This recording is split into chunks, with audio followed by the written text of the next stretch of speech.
আজ আমরা এসেছি উত্তরবঙ্গের সবথেকে বড় পুজো শ্রী শ্রী বল্লা রক্ষাকালী মাতার মন্দিরে পুজো দেওয়ার উদ্দেশ্যে। আজ আমি ছিলাম অনেকটাই নার্ভাস, যেটা তোমাদেরকে বলে বোঝানো যাবে না। হয়তো তোমরা আমার মুখটা দেখলে সেটা বুঝতে পারতে, কারণ আমাদের এত বছরের রিলেশনে তোমাদের দাদা ভাইয়ের ফ্যামিলির সঙ্গে আমি কখনো না বলেছি ফোনে কথা, না হয়েছে সামনাসামনি দেখা ও কথা।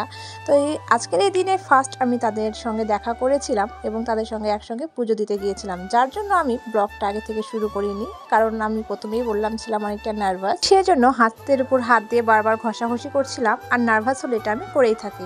তারপর মামি আমাকে বললো যে চন্দনা ব্লগ শুরু করো, আমরা পুজো দিতে যাচ্ছি, তোমার একটা ব্লগ করা হয়ে যাবে। সেই কথাটা শুনে আমি যে কি পরিমাণ খুশি হয়েছিলাম সেটা তোমাদেরকে বলে বোঝাতে পারবো না, কারণ আমি একটু ভিডিও করতে পছন্দ করি আর মামি সেটাতে সমর্থন করছে, তো সেটাতে তো সবারই ভালো লাগবে।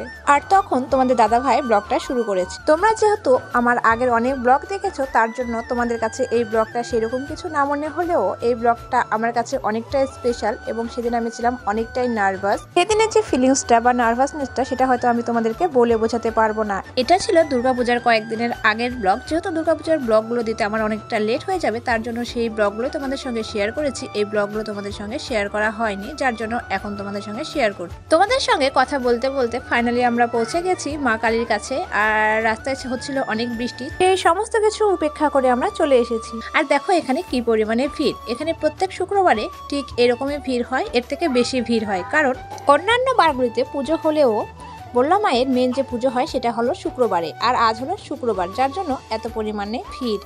তো এই ভিড়ের মধ্যে এখন আমাদের লাইনে দাঁড়াতে হবে।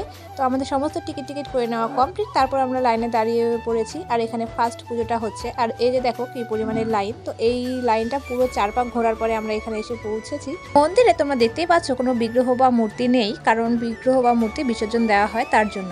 আজ মানে যেদিন আমি এই ব্লগটা পোস্ট করছি সেদিনই হলো এই বল্লা মায়ের মেন যে পুজো সেই পুজো। তো আমি সেখানে যাব এবং তোমাদের সঙ্গে মায়ের মূর্তিটা শেয়ার করব। প্রচন্ড ভিড় হয়, জানি না কতটা কি শেয়ার করতে পারবো, কিন্তু শেয়ার করার কিন্তু অবশ্যই চেষ্টা করব। ফাইনালি আমরা 1 থেকে 1.5 ঘন্টা লাইনে দাঁড়িয়ে থাকার পর মন্দিরের ভেতরে প্রবেশ করতে পেরেছি, আর এখানে পুজো দিয়ে দিই। মন্দিরের ভেতরে অনেকগুলো পুরোহিত থাকে, সব পুরোহিতই পুজো করে দেয়। তো পুজো করার আগে এই ভিডিওর ক্লিপগুলো তোমাদের দাদা ভাই নিয়েছিল, তাই তোমাদের সঙ্গে শেয়ার করতে পারলাম। আমাদের পুজো দেওয়া কমপ্লিট। পুজো দেওয়ার পর আমরা বাইরে বেরিয়ে এসেছি। এবার এখানে আমরা কিছু প্রদীপ জ্বালাবো এবং ধূপকাঠি জ্বালিয়ে দেব। আর এই পুরোটাই হলো এই মন্দিরের এরিয়া। তোমাদের সঙ্গে আগেও একটা ব্লগ আমি এই মন্দিরে শেয়ার করেছিলাম, তোমরা যারা ব্লগটি দেখোনি তারা অবশ্যই ব্লগটি দেখতে পারো। আর কেউ যদি আমার চ্যানেলে নতুন থেকে থাকো তাহলে অবশ্যই আমার চ্যানেলটা সাবস্ক্রাইব করে পাশে থেকো। যদি আমার ভিডিও ভালো লাগে তো পুরোভাবে আমাদের পুজো কমপ্লিট। আর এখনকার দিনে যেখানেই যাও সেখানে যে জিনিসটা একদম না করলেই না সেটা হলো সেলফি তোলা। তো আমরাও কিছু সেলফি তুলেছি, সেটা তোমাদের সঙ্গে শেয়ার করছি। তো চলো তোমরা এবার দেখতে থাকো। কিছু কিছু সুখে এত খুশি থাকে মিশে,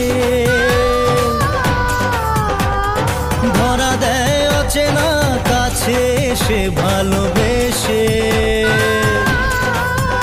পুজো দেওয়া কমপ্লিট, তারপর আমরা সেখান থেকে বেরিয়ে গেলাম এবার কিছু খাবার উদ্দেশ্যে। তো পাশে একটা ভালো রেস্টুরেন্ট ছিল, তো মামি বললো সেই রেস্টুরেন্টেই খাবে, আর মামি বরাবর সেখানেই খায়। তো তার জন্য এখন আমরা সেখানে যাবার জন্য রওনা দিয়ে দিলাম।